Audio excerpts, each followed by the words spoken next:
Hey guys, how you doing? Welcome to a brand new episode of Hop On Comms. A new episode for you today. If you haven't done so already, do make sure, of course, to follow us here on the channel by subscribing. We love hearing from you guys. This, of course, is a show we pull back the curtain on the gaming industry to exactly what's what, courtesy of some fabulous people that have worked in the space, are currently working in it, and they share their kind of stories about their, how they got to where they are, as well as to kind of give you guys, whether you're brand new to gaming, you want to catch back up with where you might have left off years, months, decades ago, who knows, kind of gives you that kind of insider scoop on where things are currently at as well. Today I'm joined by a pal of mine, actually, Ryan Pessoa. If you don't know Ryan, he is a FIFA content creator, ex-pro, used to play for Manchester City, their FIFA team. The new game, the new EA 25, comes out in September 25, so we kind of break down exactly what the first year of EA parting ways with FIFA has been like for the franchise. We talk about everything from the way in which there's been, gameplay differences, things that have really changed. There's been a lot of kind of criticisms this year. We talk about what those critiques have been. We address everything from scripting to the content creation in general across, how the Girth and Turf and all these different things that are happening in the FIFA space. We talk a lot about actual FIFA itself in terms of the way in which it's evolved over time, the pay-to-win side of things as well. A lot of kind of like, is it all about investing money and buying FIFA points and coins? Is that exactly how you get ahead these days? We talk about kind of everything around the game and how it is where it is, the kind of the legacy of the games that defined it back in the day, where it is now, as well as touching on things like eFootball, Pro Evolution Soccer, FIFA Road Cup World to 98, all the great stuff as well that you want to hear about too. Ryan, of course, is an analyst, as well as he is a caster across FIFA and all its competitive scene. But it has that insider scoop on what things were really like playing competitively as well against the best of the best from around the world. I love this conversation. It was so much fun to have him on the show. I'm just going to hang out and chat to a mate who I've known now for probably about 6 years or so, and kind of see where he's at too in the wider world of content creation post competing professionally. So this is Ryan Pessoa. Check it out. Enjoy. Ryan, we're currently at the end of the life cycle of EAFC, the first official game in this new franchise. I want to get into the nitty-gritty of, generally speaking, what has been the major criticisms of EAFC? Oh, to be fair, I think there's been a few. I know a lot of the community don't really like the gameplay side of things with like the crossing, some play styles, how prominent they are in the game. You sort of have to cater your whole squad and gameplay around the play styles. I personally don't mind it because I don't necessarily follow it step by step. I try and add my own flavor into my gameplay, play the way I want to, but some people, obviously, crossing is very, very prevalent in the game. They don't enjoy it. And obviously, FC points, a lot of people aren't a fan of it. Me, myself, I personally don't really spend FC points anyway. When I competed in years gone by, I did. And obviously, that was because competing, you obviously want to get the best team, best players as early as possible. And the teams that I with subsidized that anyway. So it technically wasn't really me spending it. But I would top it up if I needed to. But yeah, I think that's the gripes the community have. But me personally, I try and just stay away from it. I just focus on playing. That's it. Because comparatively to the original FIFA series that we've known for so long, licensing changed. FIFA, and we'll get on to their potential new game coming out as well that they're doing separately.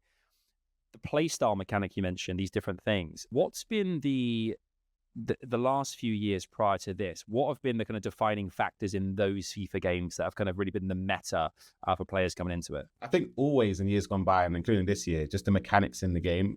Obviously, up the fundamentals like passing, shooting, dribbling, etc. They're always going to be important in a football game. But mechanics, let's say skill moves in certain areas, learning that, or other mechanics that have like a player lock where you can control the player off the ball and move them into positions you want to. That sort of stuff is always, well, now anyway, is so important to learn. Goalkeeper movement and just those sort of things, in my opinion, separate like the good players from the great players. You kind of have to learn it to get up that next level.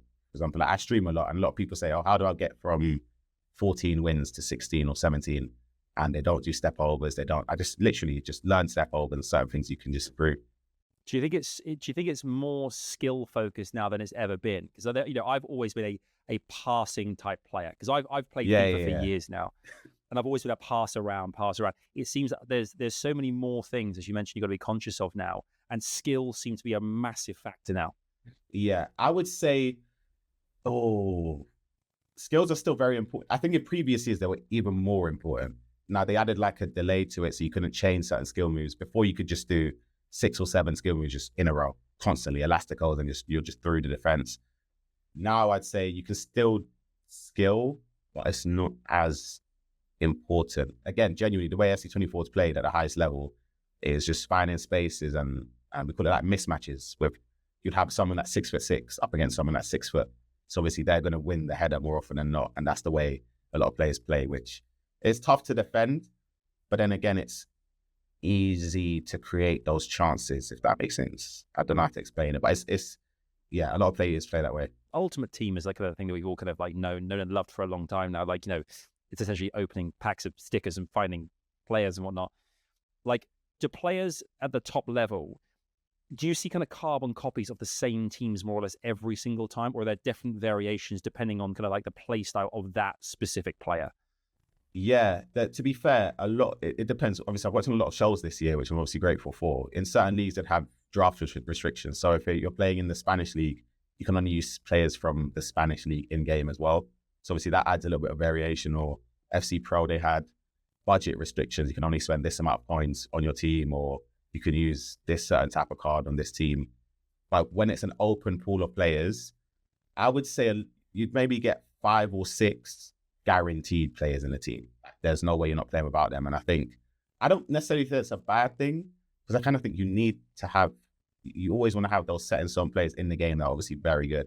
Like the Van Dijks early on when FC24 just came out.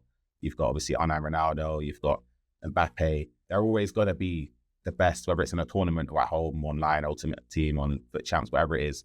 So I think that's sort of the way people build their team, just trying to find the places around it, the pieces together.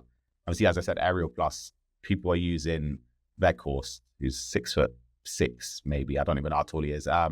You've got Sorloth as well, 6'5", players that you wouldn't traditionally use in your squads, but just because they've got those play styles, the height, and it fits the meta, and then obviously everyone's going to select them.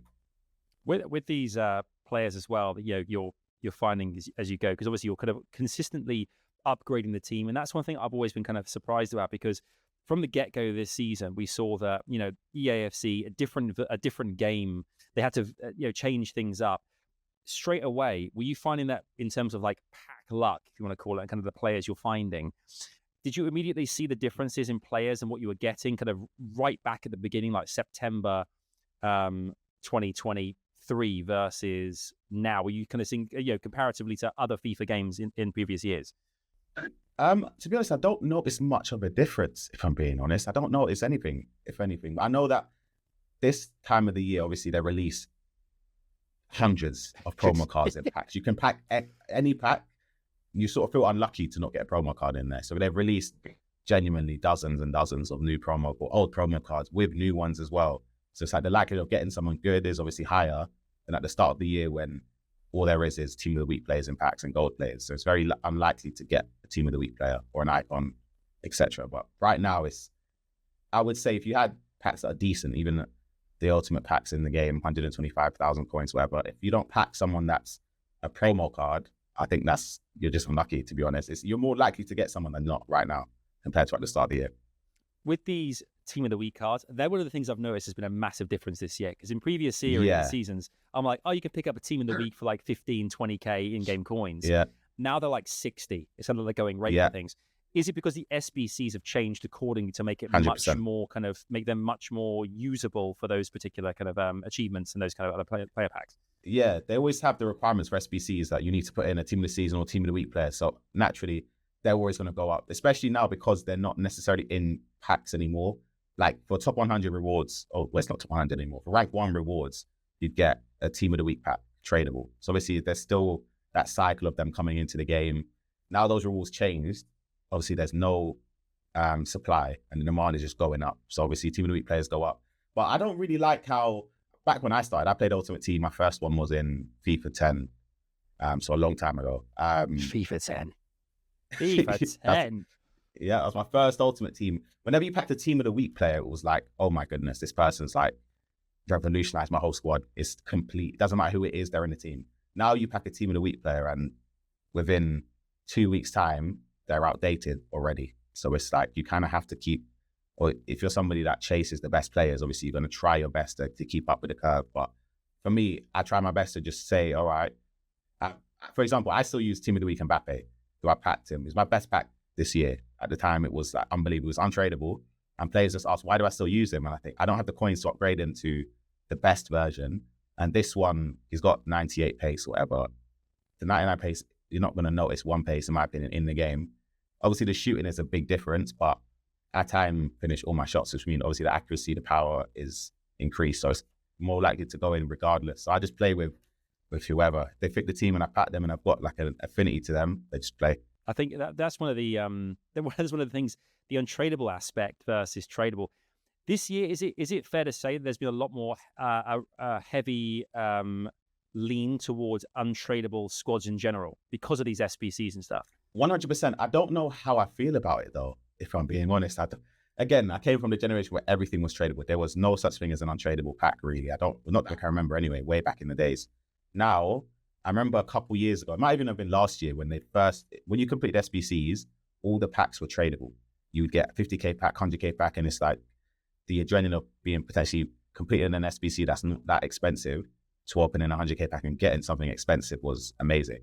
Now you're spending your coins and players, but then you're receiving players back, but there's no coins that you're earning because it's untradeable. So obviously your squad value in terms of coins is constantly just going to go down and down and down because you're not receiving coins back. So untradeable, I don't know how I feel about it. I feel like that's the course that they're trying to go through. Maybe in 2 years' time, all we know is untradeable players. And yeah, but I think it makes it difficult to buy the best players, again, just because you don't have the coins. But then you think surely the top players in the game would go down in price because less people have coins, but somehow you still have Mbappe's team response is 15 mil, and you can't attain him. I can't attain him anyway. For the people that can, fair enough, but yeah, I can't get him. Previous games as well, it feels that the market, particularly the last couple of seasons prior to this change to EAFC, the market dipped and it changed so quickly. There was this kind of like, things were worth something 1 minute, boom. A few hours later, they'd gone down like 60% in value. Maybe it's to counteract that was happening as well. Like the market, people just kind of like I guess the team EA are constantly trying to kind of like maybe work out how players or consumers are going to, what they're willing to spend on certain things and certain attributes. I think the difference is, for me anyway, as I say, when I play the game, I'm not someone that necessarily chases the best players every single time. Like I'm not going to put my money in the game just because a new version of my players come out and I want that best one straight away. I would personally rather work towards it. And if I can't get them, then that's fine. I'll just use the one that I've already got. But a lot of players, obviously, they try and chase the best team every single time, which I don't think is possible, to be honest. Especially let's say if you're looking at the top tiers, like the Mbappe's, Ronaldo's, Neymar, Ronaldinho. Neymar's a perfect example, right? When he came out in Team of the Season, maybe a month ago, 6 weeks ago, I can't even remember. Whenever he came out in recent time, he was around 8 million coins. And I had 6 million coins that I managed to save. I couldn't afford him. Went away. I was working in Sweden, came back. He was still 7 million. But then they re-released him now. And now he's 1.2 million. So obviously I'm able to afford him and have change. But back then, I couldn't get near him. No matter what I'd done, I couldn't save up the coins to buy him on the market. Obviously now it works perfectly, but the catch to that is 6 weeks later. So those 6 weeks, I wasn't able to use him until now. But do you find that all these years of playing the game professionally as well, like as you do, and streaming and whatnot, that your habitual players that you lean on, there's always kind of like a god team that you're like, these players I can guarantee, I know them inside out, I know how they run. Yeah, that's what I shouldn't complain, because I use like the same players. That's why I have 3 accounts now. So I've got my main account, I've got a Road to Glory, and I've got First Owen Road to Glory. So I can only use players that pack on those accounts. I try my best to make them all different, but there's still those imprints of certain players in the squads that I want all the time. But my main account is just, as I said, 6 or 7 players cemented, and then the 4 players around them is sort of just different. I try and switch up a lot of the time, but Neymar and Mbappe, they're the main players that I'd use. When you say you've got multiple accounts as well, because I'm sure there'll be listeners, viewers who are thinking, why would you have like 3 different accounts? Obviously, you've got like the creator aspect and different kind of different platforms. Yeah. Are we talking PlayStation, Xbox, and PC? No. It's all on PlayStation 5. But the reason I create, as you said, streaming purposes, I think it makes it a lot more interactive and relatable to the community, because at the start of the year, I personally spent £400, £500, and a lot of people don't have the luxury of being able to do that. So I just think if I create an account where it's genuinely start from scratch, not putting any coins in the game, you can sort of follow my journey and see that it is possible. If anything, in fairness to EA in this sense, it is probably the easiest it's ever been to create a top squad in the game. You can make an account and in one day you have 95 rated players throughout the whole squad, basically. Whereas back in the days, if you started an account, it would take months, unless you're very lucky in terms of you get lucky from packs, but it would take forever to win that. And I personally enjoy, before I competed, I never put anything into the game. Not obviously when I was younger, maybe FIFA 13, I asked my mum, I save up money, pocket money to afford like ludicrous points when I was on Xbox to get points in the game, and then that was it and done. But obviously when competing, I put sometimes thousands of pounds in the game to get the best team. I find that boring. Yeah. I'll be completely honest. I found it so boring. The process of even opening the packs, I find boring as well, let alone the fact you can go from 0 coins to 7 million in a day. I don't feel the connection with the game to like build up the process of using, let's say, who's a winger that I can think of, like Saint Maximin on the wing, and then building up. Then I can afford regular gold Neymar. Then I can build up and get an icon who's kind of cheap. Then I go to Mbappe. Then I can just keep building up rather than going straight from a bronze to Mbappe, which again, I just find that boring. Maybe people like that. I guess that's why they spend the money on the game, but I'm not. It's just, not for me. Do you think they're kind of, with EA, do you think that decision's made, I guess actively made because they can see the change in the social aspect, like online as well? Because I remember the heyday where you had like the Road to Shores and you had the Castros and whatnot, and it was just chucking money at packs. It was like the whole big hype was, what kind of team of the years we're going to get, all that kind of, we're going to get Ronaldo, X, Y, and Z. But now maybe because that kind of like the where the world is economically and things, people aren't kind of chucking as much money at the game anymore. So do you think it's going to go to invite new players as well to kind of say, you don't have to invest your entire life into FIFA to make sure you can still compete with people with kind of like similar teams to a degree? Yeah, I kind of think it ties in with just like society in general in terms of just how it is online. Obviously the emergence of like TikTok short form content, people, the attention span is not the same. No one would want to spend 100 hours just to afford a certain player in the game who's not even the best player. People want the best players, or at least top level players, straight away. So they just want to keep on trying to get the easiest ways to get the best teams. As you said, times have changed when obviously content creators still do spend a lot of money on them, on the game. Sorry, that's obviously for them, it's worth it because they're earning money from whether it's YouTube videos, content, whatever it is, they're earning money back. So for them, it's a business expense because obviously it's contributing to their own content, their business, etc. But again, what casuals, and I have no really complaints. If someone wants to spend money on the game, I always say on my stream, spend it. If it's your hobby, go ahead. If not, you don't have to spend. Like it's entirely your decision. Have you noticed as well, like with you mentioned TikToks, and one of my favorite things to do on a daily basis is watch Ryan Pessoa TikToks. I mean, I think they kind of just pack it because again, you're at such a level, you're kind of getting these rank 1 rewards and things. You're going to get like the top kind of packs, the 250k packs, or you want to call it. Do you think that there is a big difference between because people often say, oh, the higher the player that you are, the worse the rewards of the player. If you're a worse player, you'll get better rewards. Is that a myth? Is it a legend? Is it real? What is your experience of that situation? I think it's a myth. However, my rewards will tell you completely different. Genuinely, I'd say it's a complete myth. But I seem to get, on my main account, my luck on there, other than Mbappe, to be fair, it hasn't been great. But the Road to Glory account, the luck is unbelievable. But again, the rewards are the same. I'm opening the exact same packs, just on 2 different accounts. On one account, I get great stuff. On the other one, I get not so great stuff. But again, I don't think there's anything in it. I just think it's just rolling a dice. Hopefully it lands on a 6. If it doesn't, then I have to keep going next week. But I always say to my stream, the viewers as well, is that obviously I get it. I don't really, not even in like an ego way, like it doesn't take a lot of effort for me to get rank 1 on Champs because I used to compete. So I sort of know the game pretty much inside out. Whereas a lot of players, they might be new. Their first Ultimate Team could be this year. And they're thinking, oh my gosh, how do you get those rewards? How do you get that good, etc. Again, just time. You spend time on something, you're more likely to improve. If you spend it dedicating to mastering the craft, you're going to improve naturally. It's just going to happen if you spend more time. So yeah, that's it. With the game changing this year as well, and you obviously making content on FIFA predominantly and around FIFA. What's been your experience of like, because the game has changed the way it has, because there's been that negativity as well, how has that impacted you as a creator, your community? Like, how have you dealt with things? Has it been better and more tricky? Like, what's been like for you? Yeah, so I would say this year is probably the first year where I've sort of, because I competed for 7 years up until this. This is the first year I stopped.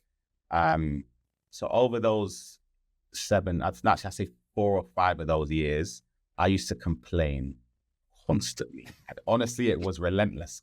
Any game, if I lose the game on Rivals, straight, we used to have like an EA Discord. They still have it. I'm not a part of it anymore. I decided there's no point me being in there if I'm not competing. It's mainly for like the competitors to voice their concerns, etc. I used to be in there 24/7, just constantly complaining.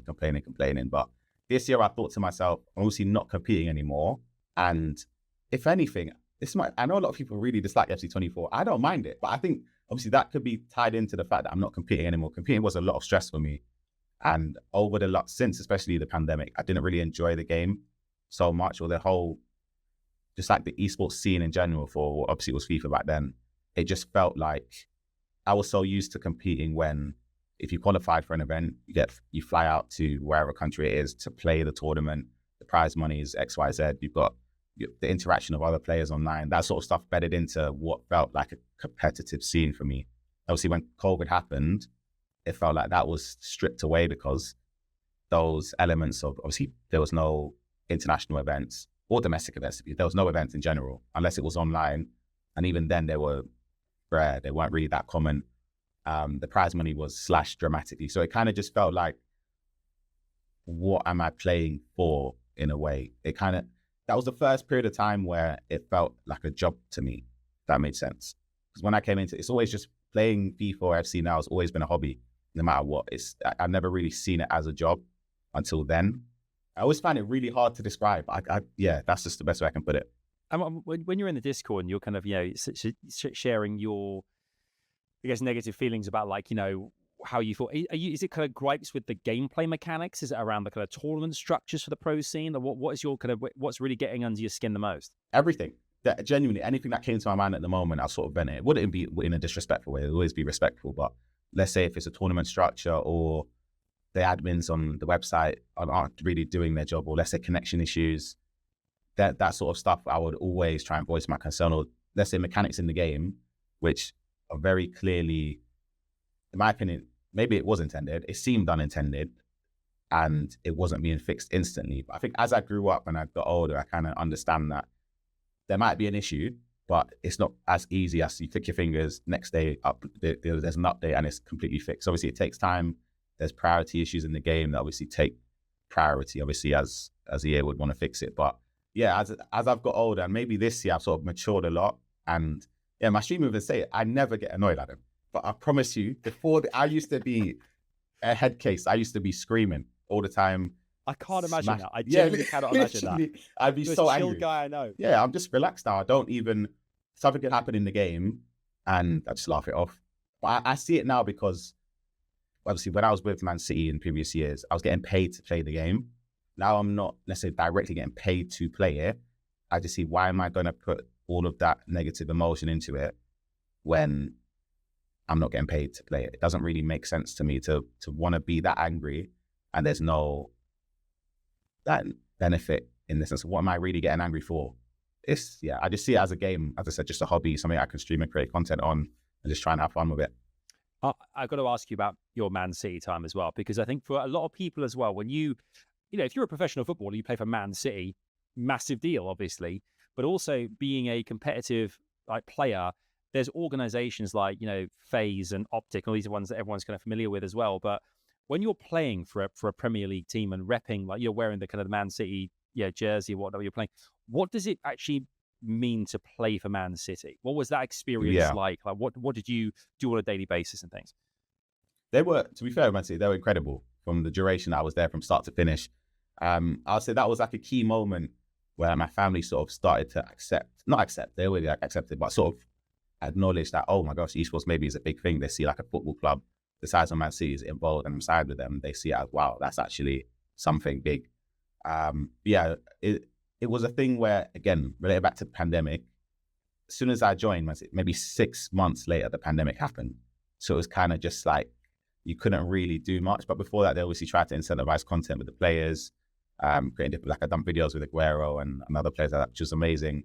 Shoots in person where they'd have this content days at Man City with, whether it's the development squad, the first team players, at the time they had esports players. They still do, pretty sure. Fortnite esports players. I'm almost certain they still have like threats and everyone that's still there. You get to meet up with those type of players, do content stuff, activities together. But it was a good time. And they pay you like a monthly salary. I guess they kind of like, you're going into events, and they get a cut of like your winnings and stuff. I guess it's contract bits and pieces. Yeah. It's all contract stuff. You get a salary. See, some teams take percentages, some don't. They pay for obviously travel expenses and hotel accommodation. Well, actually it depends, because mostly if you qualify, EA would normally sort that. But let's say if it wasn't an EA event and the organization weren't covering costs like that, City would cover it. All that stuff, genuinely flawless. There's no issue on that part. Not a single problem. I bet you had to pinch yourself as well when you're kind of doing a video with someone like, Sergio Aguero. And you're thinking, I've come so full circle here, that the meta of me playing the game, playing with Aguero, whoever it might be. And now I'm just doing videos with these guys. Was there any kind of particular moments, any highlights you thought, this is a pretty special moment right now? Yeah, I would say, obviously when I look back, I feel like in the moment, I never really truly appreciate it. It's always in hindsight. When I look back on certain moments, I think, oh my gosh, wow, it actually happened. As you said, playing with Aguero, that was great. Gone from years of packing him to actually playing against him on what was called FIFA back then was great. Even when I was with Red Bull for years, I was never a big Formula One fan. I'm still not really. I would tap in to see results, etc., what's happening, because a lot of my friends are. And I opened up the Red Bull sphere in London, and Max Verstappen came, and I was playing with Max Verstappen, do all this different stuff. But I didn't know who he was at the time initially. And I got invited to Silverstone. I was like backstage in the pits, everything. And now that I look back at it, I think, wow, that's an unbelievable experience. But at the time, I didn't really appreciate how big of a deal it was.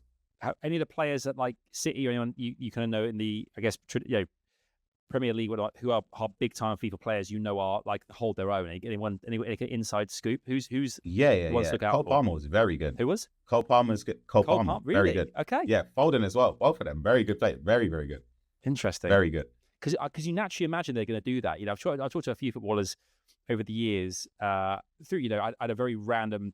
I think you were part of this a few years ago. You and I are both part of Gamers Without Borders. Yeah, and they were like, right, Adam, during the break, you're going to interview Sergio Ramos and Ronaldinho together. And I was like, okay, that's the most. One speaks Spanish, one speaks Portuguese. I speak English. That sounds like a total car crash, but let's go for it. And it was a bit all over the place, but still, it was a big thing. But I guess in their off time, I guess young lads, they are gaming together.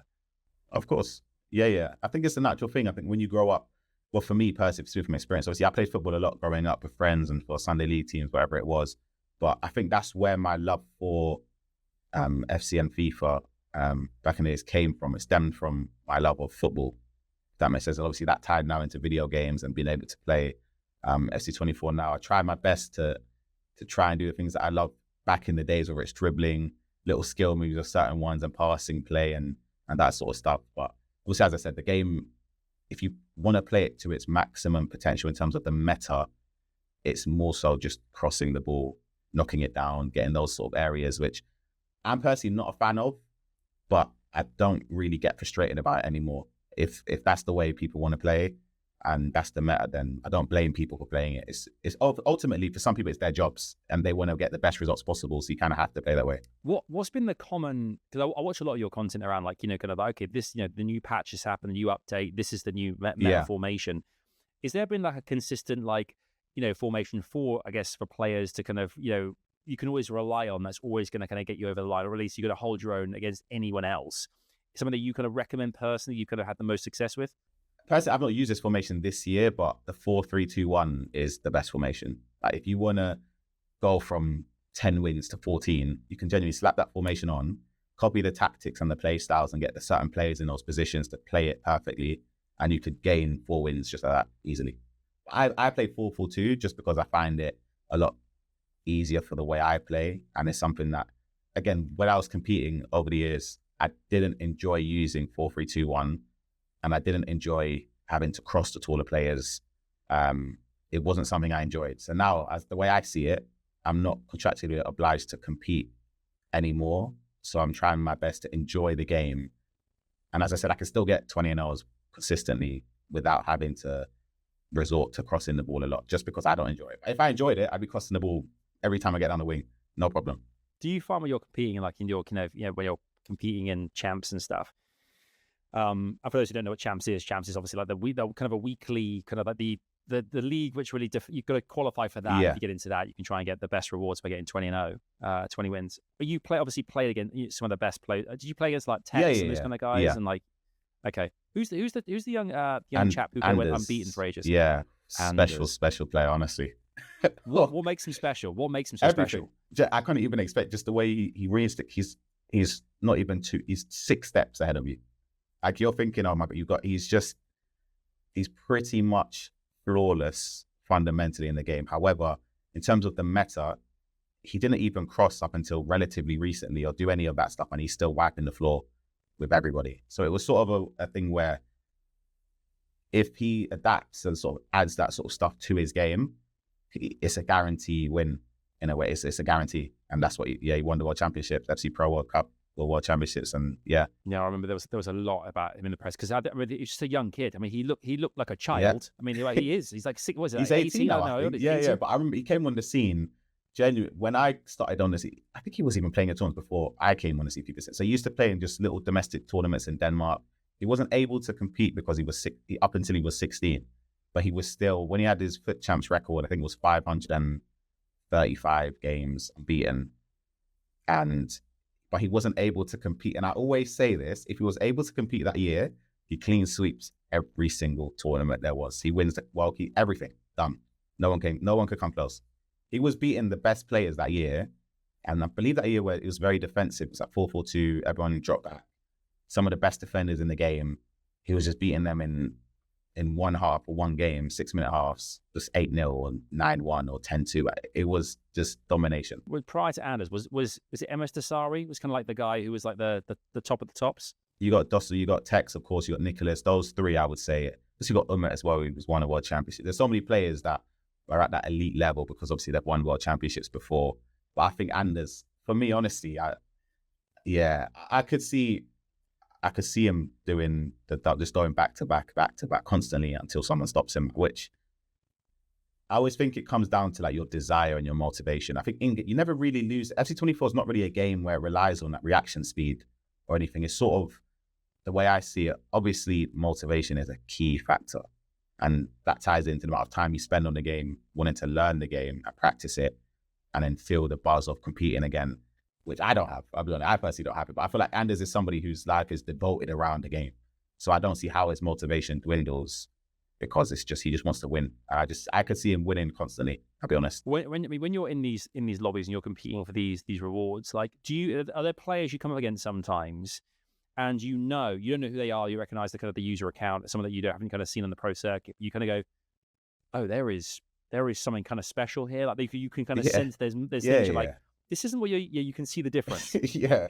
There are times that I say in events where it's unknown quantity specifically, you play a lot of players where you might not have ever heard of them. They're in a different region, but they qualify for an international tournament.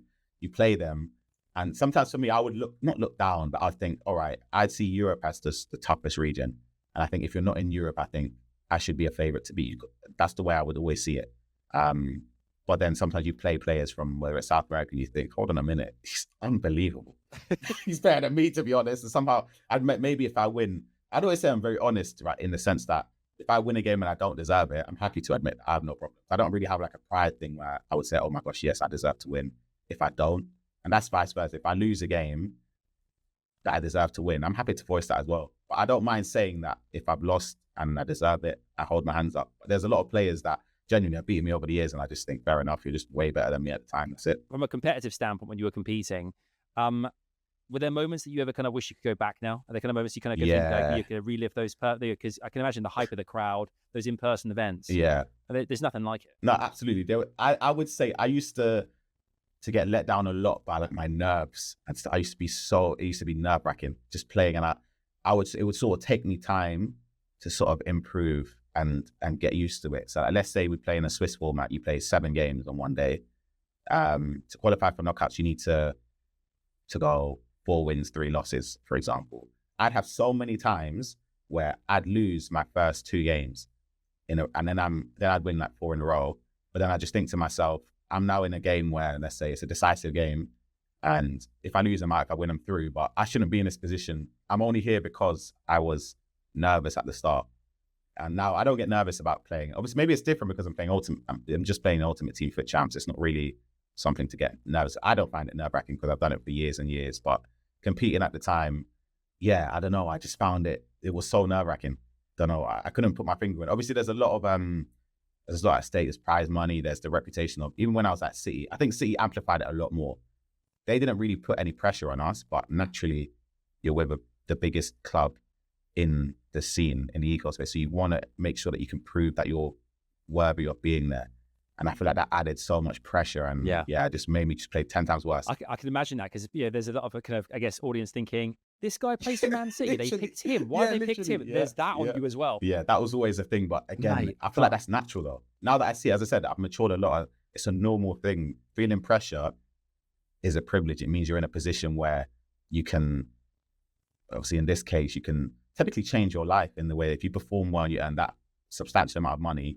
That is just, again, life-changing for someone that I grew up. We didn't have tons of money growing up. I wasn't that hard up, but it wasn't like unlimited budget, for example. But if I'm able to earn that money in a day that my mum didn't even earn in a year, that's ridiculous. So it's that, again, that sort of added so much pressure on thinking, oh my gosh, I could get this. And sometimes I'm in the game and I'm already thinking about what I can do with the money if I want it. Because I'll be completely honest, when I came into the scene, I didn't, obviously a lot of players, and at the time you'd always say that you focus on the trophies, etc., but I never really did. Maybe that's because of the way I came into the space. It was sort of on accident, but I sort of made it a way, or made a path where it could actually become something that I intend to do for a long period of time. And I don't know, just the way I looked at it, I never focused on, I always focused on the money part on the side of things, because it was important, because it could just change the way I live. It could change my mum's life. It could change everything. So I always focused on how much I could win from a tournament and what I could do with this money. One thing about FIFA over the years, and I'm calling it FIFA, because obviously EAFC, but FIFA in general over the years, one thing that I've always felt kind of like different to other games is it gets accused a lot of like a pay to win, like kind of model, right? And I think with FIFA, for me, one thing I always kind of begrudgingly do every single September, and I mean, I am that person who is looking for deal after deal online to get the best kind of possible, kind of like even £5 here and there off to buy, because you've got multiple iterations out of the game, like the £60, £80, £100 versions, these deluxe editions, whatever it might be. And every year you're buying the same game, but give or take a few little differences. And then you're putting the £400, you're putting thousands of pounds into the game. And then it just resets itself, again in September, and we go again.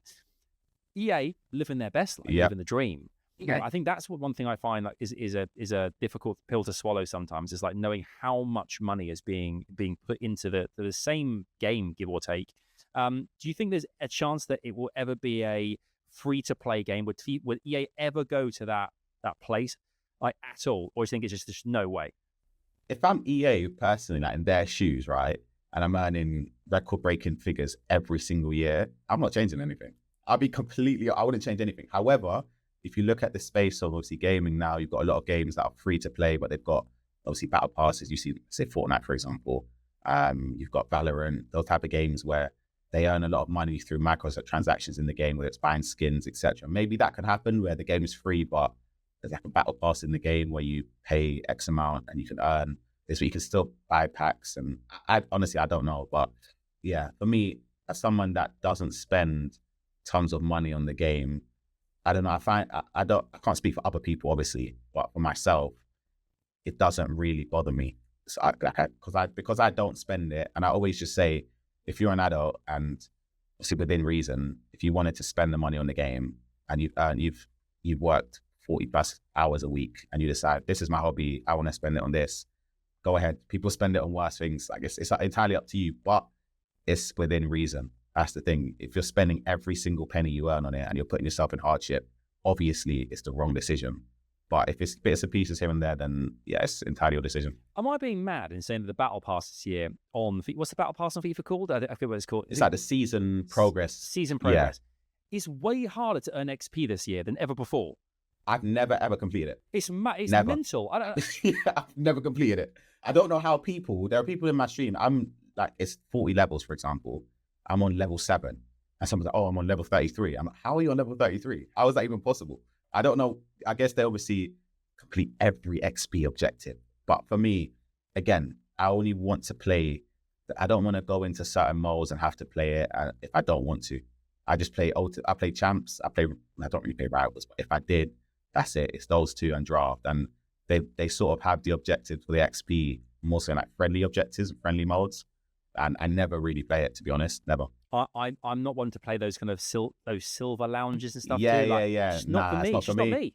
No, exactly. So I just accept that I won't be able to get those players from the season pass. Like there are some players, like for example, I think it was last one, maybe a month ago, there was an Alexis Sanchez in there. I'm a big Arsenal fan. I love watching Alexis Sanchez, and I thought, oh my gosh, I couldn't wait. I didn't end up trying him because I didn't get to the level in order to redeem him, but that's just how it goes. I can't change that. It's done now. I mean, how do you feel putting on a Man City shirt, being an Arsenal fan? Was that quite of a tricky hurdle to get over? You know what? Not really, no. Again, like, the way I look at it... Here's your salary. Oh, yeah, I'll wear it. Fine, yeah, no problem. Yeah, literally. I quite literally look at it as a job. Again, you've got footballers in real life that don't support the clubs they play for more often than not. So it's something that I always try and separate my love for Arsenal to what I do. It's a completely different thing. I never even represented Arsenal in ePremier before, where you could sign up to... Well, actually, I couldn't because I was with City, but the 1 year before that, I represented Chelsea, for example. So it's like it really doesn't bother me. As long as, again, if I'm being paid a salary to compete for this team, I'll devote my entire career, obviously, towards that club. Like it couldn't bother me. If it's different if I'm not getting paid for it. If I'm not getting paid, obviously, then that's going towards Arsenal. But if I am, then it's whatever team. Obviously, I'll pay my salary. I want to ask you about something as well, which I've always accused the game of. It's probably, don't blame your tools, but I'm going to do it anyway. Scripting. I knew scripting. It. I want to know because I watch people like there's other creators out there. People like Pieface, everyone else, constantly saying that's been written. That's not a real thing. And I got sucked in when I was younger. I used to play it when I was a teen. My early 20s and a lot more. And I was like, there's something fishy here. There's something fishy. It can't be me. I'm too good for this to happen. Is there any evidence to suggest? Do you think it's a thing that could ever be a thing, or is it kind of like just preposterous to imagine? It depends what people mean by scripting, because I've got people, again, they come into my Twitch chat and they're saying, how do you get on with a script, blah, blah, blah. And I'm like, what do you mean? Do you mean, because some people mean that the game's already written before I played it. Like the outcomes, this thing is done. Like I can't change it. But then I don't believe that. I'm the one playing the game. I don't believe that part. But let's say there are certain moments in the game. Again, I don't put it down to scripting. I put it down to, let's say, animations in the game. So let's say I'm one-on-one and Mbappe goes to take a shot, but he fluffs it. Is that scripting, or is that just down to the mechanic? Or not mechanics, the animation being wrong? Like there's so many different animations for shooting in the game.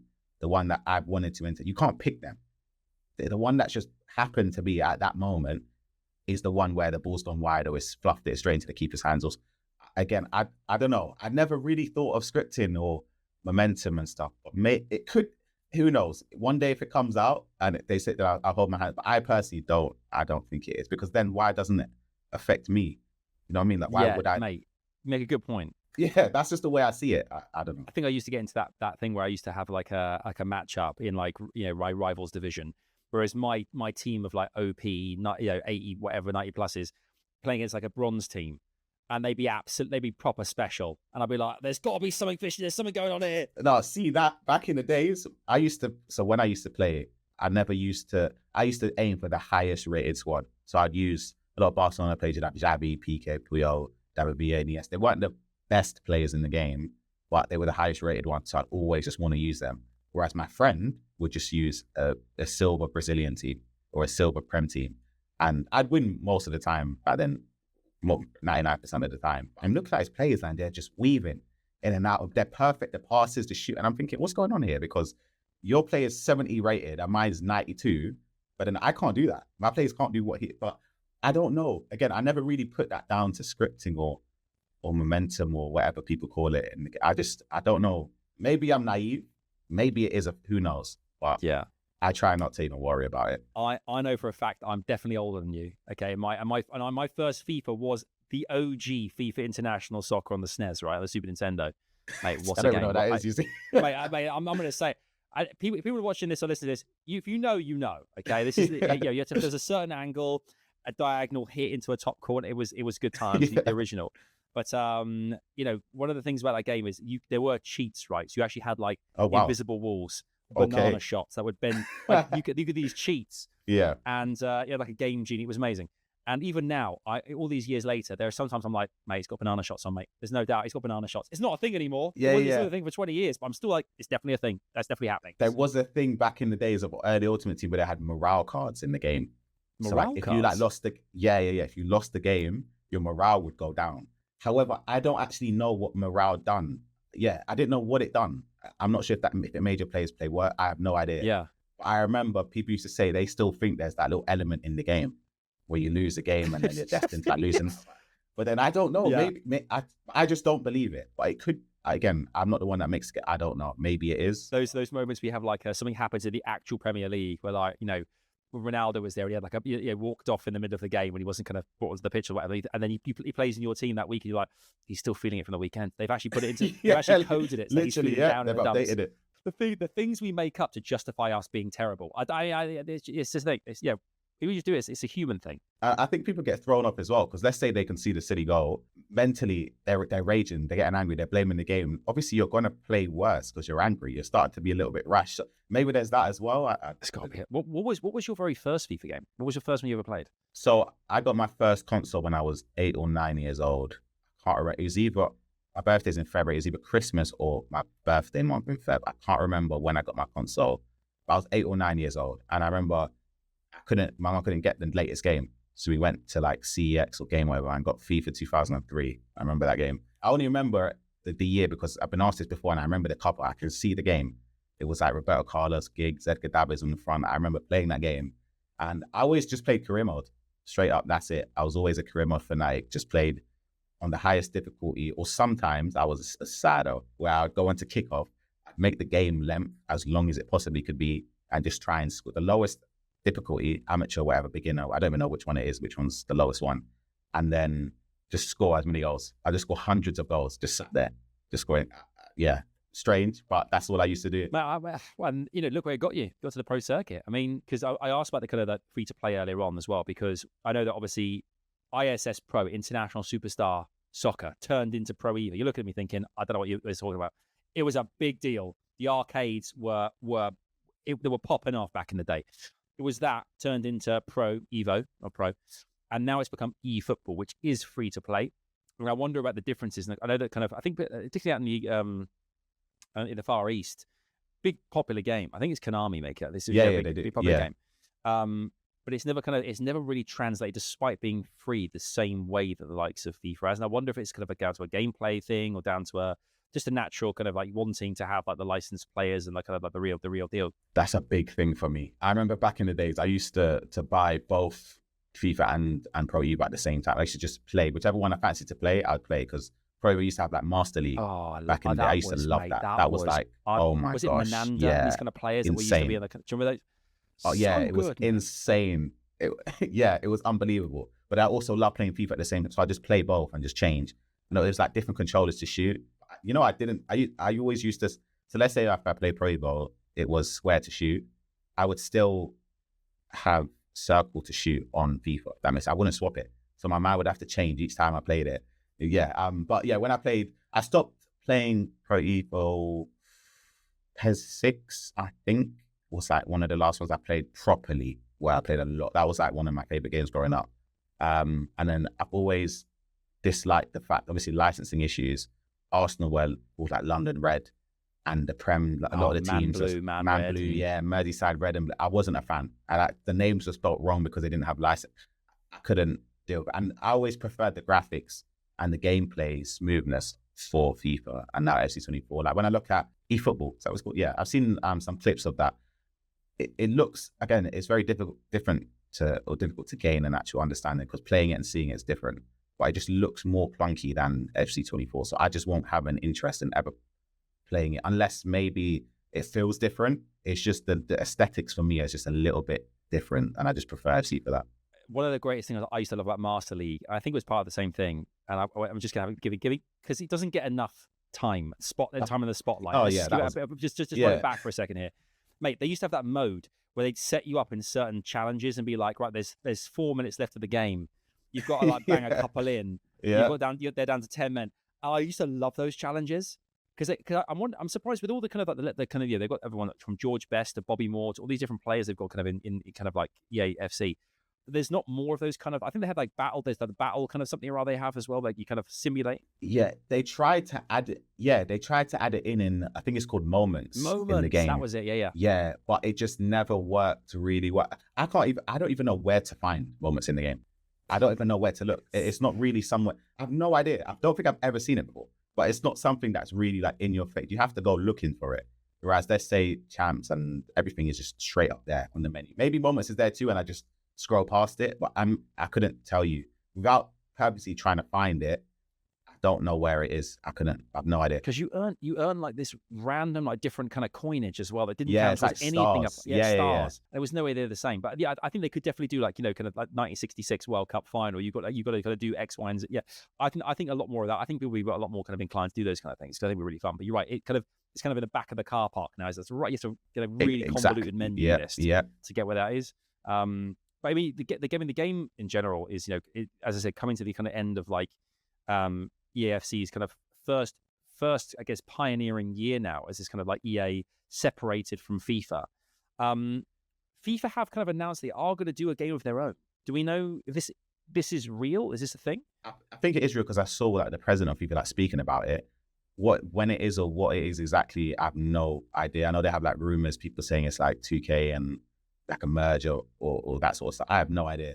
Those sort of things, I sort of just wait until the game or games come out. I never really try and look at, because it's like, let's say they could say it comes out in 2025 and the 2025 comes and then it's not here. And I'm already disappointed because it's not here. I just try and just leave it. If it comes out and it looks good, I'll happily test it. I have no problem in trying like different games. There's a lot more games actually that are being like pushed through, like football simulation games are coming through.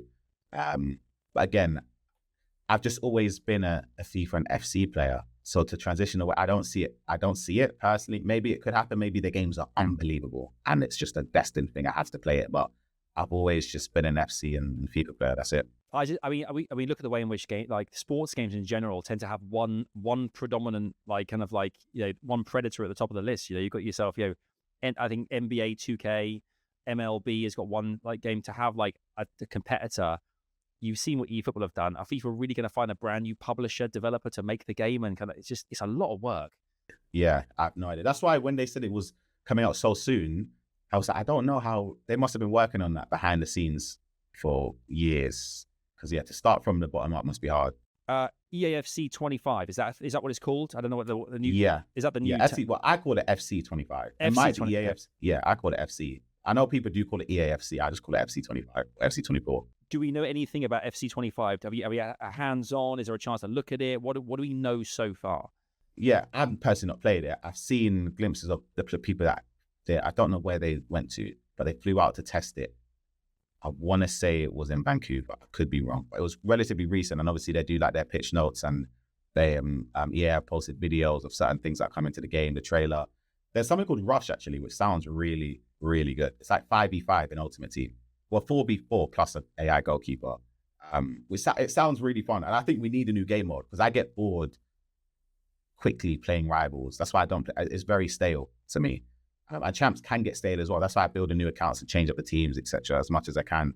Draft, they haven't touched or altered draft in whenever it came. I don't remember when it came out, maybe a decade ago. So we needed something new to captivate me personally anyway, to keep me entertained and throughout. Especially on the weekdays, it feels like there's a gap. But right, Rush sounds really good. It sounds really promising.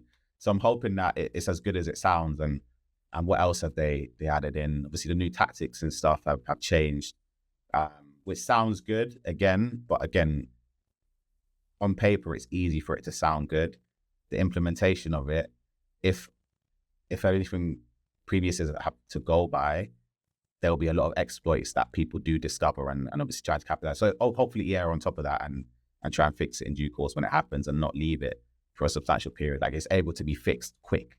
That's what I'd ask for. Yeah, because I think and you got to take it into the fact that EAFC or FC is a brand new kind of almost kind of venture in many ways. It's they're kind of starting again, not reinventing the wheel or anything, but it's going out on their own solo. I'd be keen to see what they kind of like change moving forward and how that's going to affect things as well. Because there was a mode like, was it Zorba or something? There was kind of like some kind of mode. VOLTA came out a few years. VOLTA. Thank you. Yeah. Zorba. VOLTA.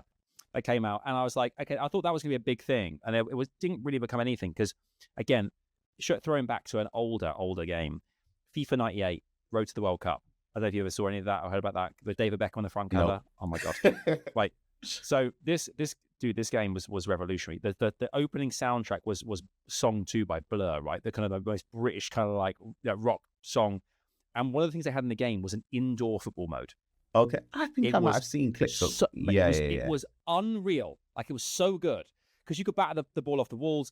Like, and it had like tricks. Like it wasn't kind of FIFA Street where you had like tricks as such, but it was just like having that kind of. It was so good. I don't know why they didn't bring it back. I think VOLTA failed because it wasn't implemented into Ultimate Team as well. And most players, maybe I'm wrong actually. Maybe a lot of casuals do play like career mode. I know a lot of people play pro clubs and career mode. They do have their player bases. But I would always think the fair share of players would be on Ultimate Team. So if you're adding like a new mode, surely it can have its own thing on the menus, but surely you bring that at least into Ultimate Team as well. And it wasn't. And I think I played VOLTA once because City, they wanted us to do like a little video on it. I think that's the only time I've ever played it. But it looked good. Like it looked great. It was sort of like, it looked similar to FIFA Street vibes back in the days, but it wasn't the same in a way. But yeah, I think Rush could be good. I'm hoping it's good anyway. I think it will help a lot of content creation. I think so too. I think kind of mixing up the content and kind of having, because I want to finish on content creation as well, because I want to know what your thoughts are on the impact that was Girth and Turf and how big that got. Yeah, massive. Angry Ginge comes in, creates a team with young Philly, and almost creates like a drama or like a around kind of like club management becoming celebrities.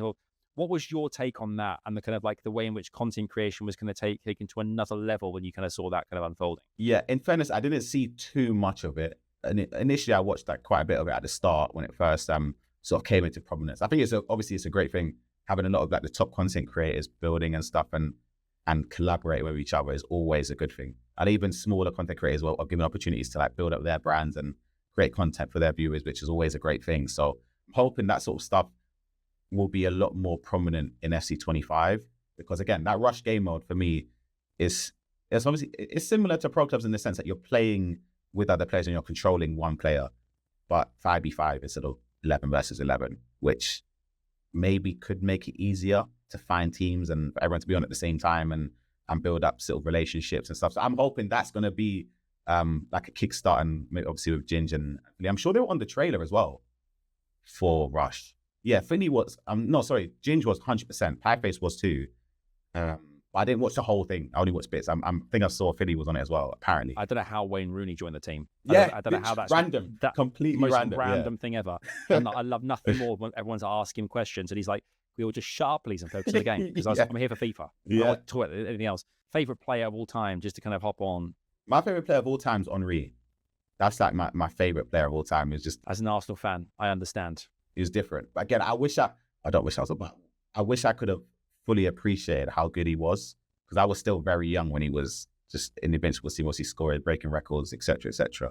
I was too young to fully understand. Obviously, I was still young and I was old enough to watch him and remember, but it's not the same as right now. Let's say if there was Henry playing at Arsenal in this peak, it's different. You're just, because every time he touched the ball, you're just captivated thinking, what's going to happen next? But yeah, I'd say Henry would be my favorite player of all time. Right now, if there was a player to play FC 24, FC 25 Rush with, who would it be? Probably like Declan Rice. I like it. Seems like a good guy as well. Saka. Anyone really from the Arsenal team. And we won't talk about the Euros because, again, that makes me still feel dead inside. But hey, Ryan, thank you so much for coming onto the show, mate. Where can we find you out there in the wonderful digital stratosphere that is the internet? Where are you? Yeah, I mainly just stream on Twitch. Obviously, my name Ryan Pessoa with an underscore on Twitch. I believe it's the same for TikTok as well. Just posting clips and tips on how to improve. But yeah, those are the two platforms I really use. If you want to know about like kind of the metas, the ever changing things, if you want to see someone crumble at the terrible pack luck they get, Ryan is your guy. Yeah, Ryan I appreciate that. Yeah, hopefully it changes though. I need some luck. I just want it to check. Hey, FC 25. I've got everything crossed. I'm saving it. Yeah, saving it. Thanks, buddy. I'll see you soon. Yeah, no problem. Thank you guys so much for watching this episode of Hop On Comms. Hopefully you enjoyed having Ryan on the show as much as I did. Big SBC challenge for you all, though. I want you guys to let us know in the comments below what your favorite FIFA game was of all time. Would love to hear from you. Of course, make sure to subscribe, have notifications on. Thanks for watching this, supporting this. The sky's the limit for us. We are reaching every single episode. More and more people. It's courtesy of you sharing with your pals and your loved ones too. So thank you for that. I look forward to seeing you very, very soon. Till then, take care and bye-bye for now.